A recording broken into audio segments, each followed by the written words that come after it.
छात्रगण, मिथिला नाटक पर आधारित प्रश्नक उत्तरक किछु अंश तकनीकी कारणवश बाकी रहि गेल छल, जे एहि वीडियो में हम दऽ रहल छी, बता रहल छी।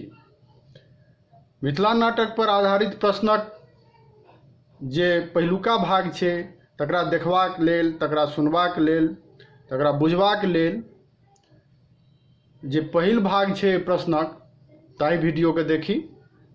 ओहि वीडियो में जे अंश बचि गेल छल तकरा एहि वीडियो में प्रस्तुत कऽ रहल छी। एहि प्रकारे नाटककार अपन नाटकक नव शिल्पक माध्यम सँ अगुलका नाटकक हेतु एकटा बाट प्रशस्त कयलनि। ई नाटक तत्कालीन समय में पर्याप्त मंचित भेल छल। ई नाटक क्रोध, लोभ, मोह आ ईर्ष्या द्वेष सँ ग्रस्त मिथिलावासी के साकांक्ष आ सचेत करैत अछि। नाटककार मिथिलाक प्राचीन गौरव, दर्शन ज्ञान आ विद्याक संग धन संपदाक वर्णन करैत मिथिलावासी के जगबैत छथि आ तत्कालीन मिथिलाक अधोगतिक दिस इशारा करैत छथि। इशारा करैत मिथिलाक पुनरुत्थानक आकांक्षा व्यक्त करैत छथि।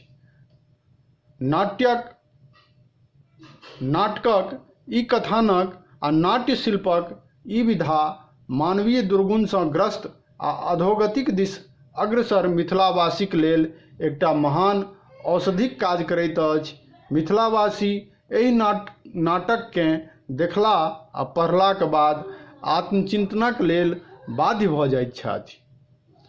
ई छल मिथिला नाटक पर आधारित जे प्रश्न सब रहैत छै तकर एकटा समुचित आ समीचीन उत्तर। यदि एहि प्रकारे प्रश्न के लिखैत छी, प्रश्नक उत्तर लिखैत छी, तऽ निश्चित रूपे बढ़िया नंबर भेट सकैत अछि। तो फिर अगला वीडियो लऽ कऽ आयब। ताबत तक के लेल अध्ययन करैत रही। परीक्षा नजदीक अछि, बीपीएससी के मुख्य परीक्षा। पूर्ण मनोयोग से तकर तैयारी करी। फिर भेटैत छी अगला वीडियो में। धन्यवाद।